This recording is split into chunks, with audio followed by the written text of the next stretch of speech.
हम नहीं मानते जुल्म के ज़ाब्ते, जुल्म के ज़ाब्ते हम नहीं मानते।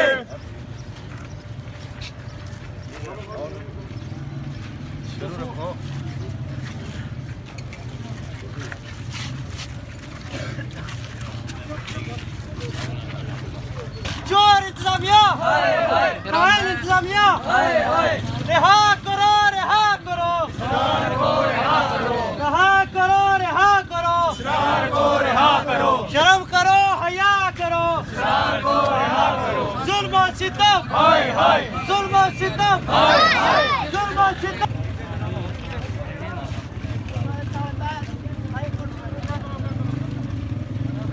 होना चाहिए कि गवर्नमेंट ने रिट ना वजूद है नहीं नजर अशना पे 3 घंटे तो लोग जाने था जलील अखबार होने पे अगर किसी की चुकिया ने तो उसी सामने रख के जाना जाओ फलाने मुकदमे गिरफ्तार किया था ये दफा ही है उसने ये मौत चढ़िया जो खिलाफ कानून है तो उसके खिलाफ कार्रवाई है ये तो जाना इंतजामिया ने रिट न होने ने बराबर ही रहना उसी ओपन करके जाना कुथा है कुथा नहीं कौन है किस इल्जाम ने गया।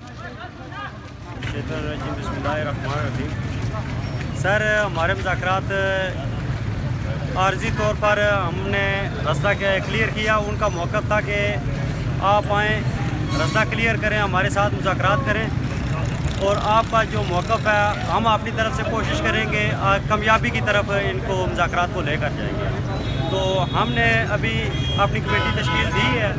हमारा वदफ़ उनसे मुज़ाकरात करेगा। अगर हमारे मुज़ाकरात कामयाब हो गए तो ठीक है, अगर हमारे मुज़ाकरात कामयाबी की तरफ ना गए तो हम अगला लाएमल देंगे, आवाम को भी इकट्ठा करेंगे, फिर एक ठेकेदार के साथ हम अपना लाएमल देंगे और सिर्फ डडियाल में नहीं देंगे, ओवरऑल रियासत गिर और इनसे मुज़ाकरात करके हम देखते हैं कि आया कि हमें लालीपाप देते हैं या कामयाबी की तरफ ले जाते हैं। जो आपका मौका था कि हमारा बंदा पता नहीं चल रहा कहाँ पे है वो पता चल गया। इन्होंने कहा कि आपका जो बंदा है वो पुलिस के पास है तो मिर पर है। तो हम अभी इनसे मुज़ाकरात करेंगे कि किस वजह से आपने उठाया, मेन क्या वजह है, किस चीज़ की आप उससे इंक्वायरी कर रहे हैं।